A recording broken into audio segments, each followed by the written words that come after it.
ನಾನವಳಲ್ಲ, ನಾವವರಲ್ಲ, ನಾವಂತವರಲ್ಲ. ಸಹೋದರನ ಜೊತೆ Sandalwood Sweety Radhika Kumaraswamy ದಿಢೀರ್ ಪ್ರೆಸ್ ಮೀಟ್. ವಂಚಕ ಸ್ವಾಮಿ ಕೊಟ್ಟ ಹಣ ಸಿನಿಮಾಗೆ ಹೊರತು ಬೇರೆ ವಿಚಾರಕ್ಕಲ್ಲ ಎಂದು ಸ್ಪಷ್ಟನೆ. ಸಿಸಿಬಿ ಅಧೀನದಲ್ಲಿರುವ ಯುವರಾಜ್ ಅವರು ನನ್ನ ತಂದೆಯ ಸ್ನೇಹಿತರು. 17 ವರ್ಷಗಳಿಂದ ಅವರ ಪರಿಚಯವಿದೆ. ಸಿನಿಮಾವೊಂದರ ವಿಚಾರವಾಗಿ ಯುವರಾಜ್ ಅವರಿಂದ 15 ಲಕ್ಷ ರೂಪಾಯಿ ಹಣ ನನ್ನ ಖಾತೆಗೆ ಬಂದಿದೆ ಎಂದು ನಟಿ ರಾಧಿಕಾ ಕುಮಾರಸ್ವಾಮಿ ಒಪ್ಪಿಕೊಂಡಿದ್ದಾರೆ. ರಾಜಕಾರಣಿಗಳ ಹೆಸರಿನಲ್ಲಿ ಜನರನ್ನು ವಂಚಿಸುತ್ತಿದ್ದ ಆರೋಪದಡಿ ಸಿಸಿಬಿ ಬಂಧಿಸಿರುವ ಆರೋಪಿ ಯುವರಾಜ್ನಿಂದ ನಟಿ ರಾಧಿಕಾ ಕುಮಾರಸ್ವಾಮಿ ಅವರ ಖಾತೆಗೆ 1.25 ಕೋಟಿ ವರ್ಗಾವಣೆಯಾಗಿರುವ ಆರೋಪ ಕೇಳಿಬಂದಿತ್ತು. ಈ ಸಂಬಂಧ ನಟಿ ರಾಧಿಕಾ ಅವರು ಡಾಲರ್ಸ್ ಕಾಲೋನಿಯ ನಿವಾಸದಲ್ಲಿ ಸುದ್ದಿಗೋಷ್ಠಿ ನಡೆಸಿದ್ದಾರೆ. ಯುವರಾಜ್ ಅವರು ವೈಷ್ಣವಿ ಪ್ರೊಡಕ್ಷನ್ ಸಂಸ್ಥೆ ಹೊಂದಿದ್ದಾರೆ. ಐತಿಹಾಸಿಕ ಸಿನಿಮಾ ಮಾಡುವ ಸಂಬಂಧ ನನ್ನೊಂದಿಗೆ ಚರ್ಚೆಯನ್ನು ಮಾಡಿದ್ರು. ಸಿನಿಮಾ ಮಾಡಲು ನಾನು ಒಪ್ಪಿದ್ದೆ. ಮುಂಗಡವಾಗಿ 15 ಲಕ್ಷ ಹಣ ನೀಡಿದ್ದಾರೆ. ಬೇರೆ ನಿರ್ಮಾಪಕರಿಂದ 60 ಲಕ್ಷ ಹಣ ಹಾಕಿಸಿದ್ದಾರೆ. ಆದರೆ ಸಿನಿಮಾ ಅಗ್ರಿಮೆಂಟ್ ಆಗಿರಲಿಲ್ಲ. ಇದಕ್ಕೂ ನನ್ನ ಸಹೋದರ ರವಿರಾಜ್ಗೂ ಸಂಬಂಧವಿಲ್ಲ. ಈ ಬಗ್ಗೆ ಯಾವುದೇ ರೀತಿಯ ಆರೋಪ ಸತ್ಯಕ್ಕೆ ದೂರ ಎಂದು ಸ್ಪಷ್ಟಪಡಿಸಿದ್ದಾರೆ. ಯುವರಾಜ್ ಅವರು ಜ್ಯೋತಿಷಿ. ಅವರು ನಮ್ಮ ಕುಟುಂಬದ ವಿಚಾರಗಳಲ್ಲಿ ಭವಿಷ್ಯವನ್ನು ನುಡಿದಿದ್ದಾರೆ. ಎಷ್ಟೋ ಬಾರಿ ಅವರು ಹೇಳಿದಂತೆ ನಮ್ಮ ಜೀವನದಲ್ಲಿ ಘಟನೆಗಳು ನಡೆದು ಹೋಗಿದೆ. ನಮ್ಮ ತಂದೆ ಸಾವಿನ ಸೂಚನೆಯೂ ಸಹ ಮೊದಲೇ ನೀಡಿದ್ದರು. ಡಿಸೆಂಬರ್ನಲ್ಲಿ ನನಗೆ ಸಮಯ ಸರಿ ಇರುವುದಿಲ್ಲ ಅಂತಲೂ ಹೇಳಿದರು. ಆದರೆ ಅವರಿಂದಲೇ ಈ ರೀತಿ ಸಮಸ್ಯೆಯಾಗುತ್ತದೆ ಎಂದು ನಾನು ನಿರೀಕ್ಷಿಸಿರಲಿಲ್ಲ ಎಂದು ವಂಚಕ ಸ್ವಾಮಿ ವಿರುದ್ಧ ಬ್ಯಾಟಿಂಗ್ ನಡೆಸಿದ್ದಾರೆ. ಬಂಧನಕ್ಕೂ 1 ವಾರದ ಹಿಂದೆ ಅವರೊಂದಿಗೆ ಮಾತನಾಡಿದ್ದೆ. ಸಹೋದರ ರವಿರಾಜ್ ಅವರನ್ನು ಸಿಸಿಬಿ ವಿಚಾರಣೆ ನಡೆಸಿದೆ. ವಿಚಾರಣೆಗೆ ಕರೆದರೆ ನಾನು ಹಾಜರಾಗುತ್ತೇನೆ ಎಂದು ಫೋನ್ನಲ್ಲಿ ಮಾತನಾಡಿರೋದು ಸತ್ಯ ಎಂದು ಒಪ್ಪಿಕೊಂಡಿದ್ದಾರೆ. ಹಣ ವರ್ಗಾವಣೆ ಸಂಬಂಧ ರಾಧಿಕಾ ಸಹೋದರ ರವಿರಾಜ್ ಅವರನ್ನು ಸಿಸಿಬಿ ವಿಚಾರಣೆ ನಡೆಸಿತ್ತು. ನನ್ನ ತಂಗಿಯ ಹಣದ ವ್ಯವಹಾರ ಬಗ್ಗೆ ಗೊತ್ತಿಲ್ಲ. ಯುವರಾಜ್ನೊಂದಿಗೆ ನಾನು ಯಾವುದೇ ವ್ಯವಹಾರ ನಡೆಸಿಲ್ಲ. ನನ್ನ ಖಾತೆಗೆ ಹಣ ಬಂದಿರುವುದು ಸುಳ್ಳು. ಮಾಹಿತಿ ಪಡೆಯುವ ಸಲುವಾಗಿ ಸಿಸಿಬಿ ಅವರು ವಿಚಾರಣೆಗೆ ಕರೆದಿದ್ರು. 1 ಗಂಟೆಗಳ ಕಾಲ ವಿಚಾರಣೆ ನಡೆಸಿದ್ರು ಎಂದು ರವಿರಾಜ್ ಪ್ರತಿಕ್ರಿಯೆಯನ್ನು ನೀಡಿದರು. ಆದರೆ ಸ್ಯಾಂಡಲ್ವುಡ್ ಸ್ವೀಟಿ ಎಲ್ಲವೂ ನಿಜ ಎಂಬಂತೆ ಪತ್ರಿಕಾಗೋಷ್ಠಿಯನ್ನು ನಡೆಸಿ ಹಣ ಬಂದಿರುವುದು ಸತ್ಯ, ಆದರೆ ಸಿನಿಮಾಗಾಗಿ ಅಲ್ಲ ಎಂದು ಸ್ಪಷ್ಟಪಡಿಸಿದ್ದಾರೆ. ಆ ಥರ ಮಾತುಕತೆ ಏನೂ ಆಗಿಲ್ಲ. ಅವರು ಕೇಳಿದ್ರು ಎಷ್ಟು ಏನು ಕೊಡ್ಬೇಕು. ನಾನು ಹೇಳಿದೆ ನಿಮ್ಮ ಇಷ್ಟ, ನೀವು ಅಡ್ವಾನ್ಸ್ ಕೊಟ್ಟರೆ ಕೊಡಿ, ಬಿಟ್ಟರೆ ಬಿಡಿ ಅಂದಾಗ ಅವರಾಗೆ ಅಡ್ವಾನ್ಸ್ ಪೇ ಮಾಡಿದ್ದು ನನಗೆ. ನಾನು ಕೇಳಲೂ ಇಲ್ಲ, ಏನೂ ಇಲ್ಲ. ಆದರೆ ಇಲ್ಲ, ನನ್ನ ರಿಲೇಟಿವ್ ಅಲ್ಲ, ಹೊರಗಡೆ ಅವರು.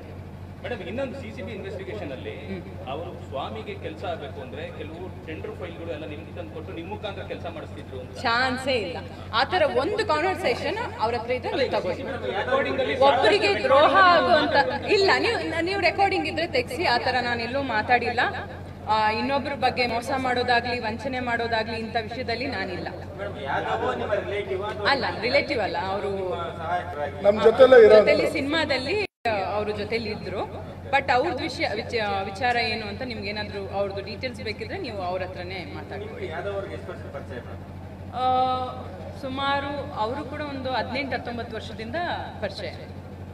ನಿಮ್ಮ ಅಕೌಂಟಿಂಗ್ ಅಲ್ಲದೆ ನಿಮ್ಮ ಬ್ರದರ್ ಅಕೌಂಟಿಗೂ ಹಣ ಟ್ರಾನ್ಸ್ಫರ್ ಆಗಿದೆ? ಇಲ್ಲ, ಇವನಿಗೂ ಅದಕ್ಕೂ ಯಾವುದೇ ರೀತಿ ಸಂಬಂಧ ಇಲ್ಲ. ಇಂಜಿನಿಯರಿಂಗ್ ಕಾಲೇಜಿಗೆ ದುಡ್ಡು ಟ್ರಾನ್ಸ್ಫರ್ ಆಗಿದೆ ಅಂತ ಬರ್ತಾ ಇದೆ. ಯಾವುದು? ಒಂದು ಶಿರ್ಸಿ ಮುದ್ದೆ ಅದೊಂದು ಇಂಜಿನಿಯರಿಂಗ್ ಕಾಲೇಜಿಗೆ ನೀವು ಹಣ ಟ್ರಾನ್ಸ್ಫರ್ ತಗೊಂಡಿದ್ರೆ ಅವರು ಹಣ ಟ್ರಾನ್ಸ್ಫರ್ ಮಾಡಿಸಿದ್ದಾರೆ ಅಂತ. ದುರ್ಗಾ ಪರಮೇಶ್ವರ್ ಇಂಜಿನಿಯರಿಂಗ್ ಕಾಲೇಜ್ ಯಾವ್ದು ಇದೆಯಾ ನಿಮ್ಮ ಮಾಲೀಕತ್ವದ್ದು? ಇಲ್ಲ, ನಮ್ಗೆ ಇಂಜಿನಿಯರ್ ಕಾಲೇಜಿಗೆ ದುಡ್ಡು ಟ್ರಾನ್ಸ್ಫರ್ ಮಾಡಿದ್ದಾರೆ ಅಂತ. ನಿಮ್ಮ ಸಂಬಂಧಪಟ್ಟಂತ ಒಂದು ಇಂಜಿನಿಯರಿಂಗ್ ಕಾಲೇಜ್ಗೆ ಹಣ ಟ್ರಾನ್ಸ್ಫರ್ ಮಾಡಿಸಿದ್ದಾರೆ. ಆ ಥರದ್ದು ನಮ್ದು ಯಾವುದು ಇಲ್ವಲ್ಲ. ದುರ್ಗಾ ಪರಮೇಶ್ವರ್ ಇಂಜಿನಿಯರಿಂಗ್ ಕಾಲೇಜ್ ಇಲ್ಲ, ಆ ಥರದ್ದು ನಮ್ದು ಯಾವುದು ಇಲ್ಲ, ಕಾಲೇಜ್ಗಳೇ ಇಲ್ಲ ನಮ್ದು. ಸೊ ಇದೆ ಎಲ್ಲ ಯಾವ ವಿಷಯಗಳು ಏನು ಹೇಳ್ತಾ ಇದಾರೆ ಅದೇ ಹೇಳಿದ್ನಲ್ಲ, ತಿಂದಿದ್ದವರು ನಮಗೂ ಕೊಡ್ಸ್ಬಿಟ್ಟು ಹೊಟ್ಟೋಗ್ಬಿಟ್ರು ಅವರು. ಆ ಥರ ಆಗಿದೆ. ಸ್ವಾಮಿ ಅಕೌಂಟಿಂದ ಬಂದಿರೋ ದುಡ್ಡು 15 ಲಕ್ಷ. ಯಾವುದು? ಇಲ್ಲ, ಸ್ವಾಮಿ ಅವರ ಅಕೌಂಟಿಂದ 15 ಲಕ್ಷ ಬಂದಿದೆ ನನಗೆ. ಅದು ಯಾರು ಅಂತ ನನಗೂ ಗೊತ್ತಿಲ್ಲ.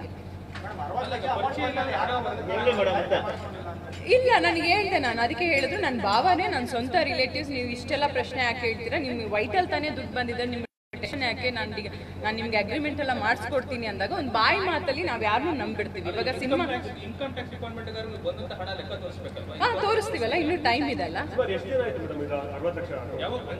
ಅದೇ ಒಂದು ಮಾರ್ಚಲ್ಲೋ ಏನೋ ಬಂದಿದೆ. ಮಾರ್ಚ್.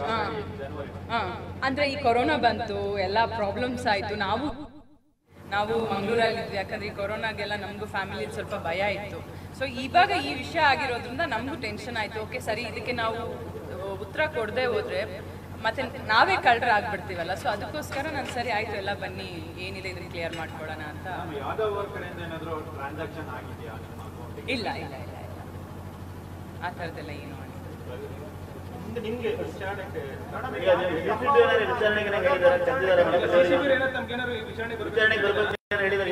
ಇಲ್ಲ ಇಲ್ಲ ಇಲ್ಲ ನನ್ನ ಯಾರು ಇವತ್ತವರೆಗೂ ಯಾರು CCB ಕಡೆಯಿಂದ ಸಂಪರ್ಕ ಮಾಡಿಲ್ಲ. ಅಣ್ಣನ್ ಕರೆದಿದ್ರಂತೆ. ಸೊ ಅವನು ಏನ್ ಕ್ವೆಶನ್ಸ್ ಕೇಳಿದಾರೆ ಉತ್ತರ ಕೊಟ್ಟು ಬಂದಿದ್ದಾನೆ.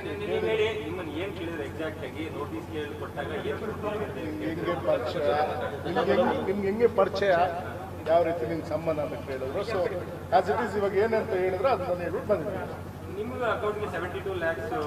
ಇಲ್ವಲ್ಲ ಬಂದಿಲ್ಲ. ನೀವು ಡೀಟೇಲ್ಸ್ ತೆಗಿಸಿ, ನಿಮಗೆ ಯಾಕೆ ಅಷ್ಟೊಂದು ಡೀಟೇಲ್ಸ್ ತೆಗಿಸಿ ನೋಡಿ. ಇದು ಕ್ಲಿಯರ್. ಯಾರಿಗೂ ಮೋಸ ಆಗೋಂಥ ವಿಷಯ ಆಗಲಿ, ಯಾರಿಗೂ ಮೋಸ ಮಾಡೋಂಥ ವಿಷಯ ಆಗಲಿ ನಾವು ಲೈಫಲ್ಲಿ ಇವತ್ತವರೆಗೂ ಮಾಡಿಲ್ಲ. ಜೀವನದಲ್ಲಿ ನಮಗೆ ಮೋಸ ಆಗಿದೆಯೇ ಹೊರತು ಇನ್ನೊಬ್ರಿಗೆ ನಾವು ಮೋಸ ಮಾಡುವಂತ ಕೆಲಸ ಇವತ್ತವರೆಗೂ ಮಾಡಿಲ್ಲ. ಇದಂತೂ ಕ್ಲಿಯರ್. ಆ ಮನುಷ್ಯದ ಯಾವುದೇ ಒಂದು ಏನೇ ಇರ್ಬೋದು, ನಮ್ಮ ಹತ್ರ ಯಾವುದೇ ವಿಷಯಗಳಿಗಿಲ್ಲ. ನಮ್ಮ ಸಿನಿಮಾ ಮಾಡ್ತೀವಿ ಅಂತ ಬಂದ್ರು ಅವ್ರದ್ದು ಒಂದು ಫ್ಯಾಮಿಲಿದೆಲ್ಲ ಸ್ಟೋರೀಸ್ ಎಲ್ಲ ಕೇಳಿ ಓಕೆ ಇವ್ರು ಸಿನಿಮಾ ಮಾಡ್ತಾರೆ, ಅವ್ರು ಹೆಂಡತಿ ಮಾಡ್ತಾರೆ, ಅವರು ಮಗಳ ಹೆಸರಲ್ಲೇ ಬ್ಯಾನರ್ ಇತ್ತು ಅಂದ್ಬಿಟ್ಟು ನಾವು ಇದಕ್ಕೆ ಮುಂದಾದ್ವಿ ಹೊರತು ಬೇರೆ ಅವ್ರಿಗೂ ನಮಗೂ ಯಾವುದೇ ರೀತಿ ಸಂಬಂಧ ಇಲ್ಲ. ಬೇರೆ ಬೇರೆ ಮಲಯಾಳಂ ನಟರು, ಕನ್ನಡದ ಅದು ನನಗೆ ಗೊತ್ತಿಲ್ಲ. ಹೆಸರುಗಳೆಲ್ಲ ಇರೋದ್ರಿಂದ ಇವನೊಬ್ಬ ಸ್ವಾಮೀಜಿ, ಇವನೊಬ್ಬ ಬೇರೆ ಚೀಟರ್. ಸೊ ಈ ಮಟ್ಟಿನ ಸಂಪರ್ಕಗಳು ಯಾಕೆ ಮತ್ತೆ ರಾಜಕಾರಣಿಗಳು ಅಲ್ಲ ನೋಡಿ, ಚೀಟರ್ ಅಂತ ಗೊತ್ತಾಗ್ತಿರೋದು ನಮ್ಗೆ ಇವಾಗ ಅಲ್ಲ ಅವ್ರ ಬಗ್ಗೆ ನಮ್ಗೆ ಗೊತ್ತಾಗಿದೆ. ನಿಮ್ ಚಾನೆಲ್ ಅಲ್ಲಿ ಯಾವಾಗ ಬಂತು ಈ ತರ ಅರೆಸ್ಟ್ ಆದ್ರು ಅಂತ, ಅವತ್ತಿನ ದಿವಸಕ್ಕೆ ನನಗೆ ಶಾಕ್ ಆಯ್ತು. ಇಷ್ಟು ಜನದ ಕಾಂಟ್ಯಾಕ್ಟ್ಸ್ ಇತ್ತು, ಇಷ್ಟು ಒಳ್ಳೆ ಹೆಸರಿತ್ತು, ತುಂಬಾ ಜನ ಅವ್ರಿಗೆ ಗೌರವ ಕೊಟ್ಟು ಸ್ಟೇಟಸ್ ಅವ್ರದ್ದು ವಾಟ್ಸಪ್ DP ಎಲ್ಲ ನೋಡುವಾಗ ದೊಡ್ಡ ಅವ್ರ ಜೊತೆ ಕಾಂಟ್ಯಾಕ್ಟ್ಸ್ ಇತ್ತು. ಸೊ ಇಂಥ ಒಂದು ಮನುಷ್ಯ ಈ ತರ ಮಾಡಕ್ ಸಾಧ್ಯನಾ ಅಂತ ನಮಗೆ ಒಂದು ಆಶ್ಚರ್ಯ ಆಯ್ತು ಆಕ್ಚುಲಿ.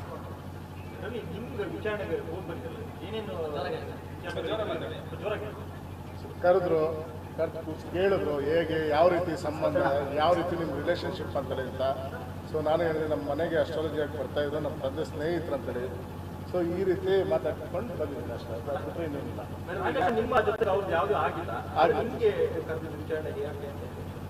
ನಮಗೆ ಗೊತ್ತಿಲ್ಲ ಅದೇನಕ್ಕೆ ಕರೆದ್ರು ಅಂತೇಳಿ ಅಂತ. ಸೊ ಮೇಬಿ ನನ್ನ ಫೋನಲ್ಲಿ ಮಾತಾಡಿರ್ಬೋದು, ಅದರಿಂದಾಗಿ ಕರೆದಿರ್ಬೋದು. ಯುವರಾಜ್ ಅಕೌಂಟ್ 12 ಲಕ್ಷ ಅಧಿಕೃತ ಅಕೌಂಟ್ ಬಂದ್ರೆ ಇನ್ನು ಉಳಿದದ್ದು ಅವರ ಪ್ರಭಾವದಿಂದ ಅಥವಾ ಅವರ ಕಮಿಟ್ಮೆಂಟ್ ಇಂದಾನೆ ಬಂದದ್ದು. It amounts comes from Yuvraj amount ಈಗ 60 something lakhs.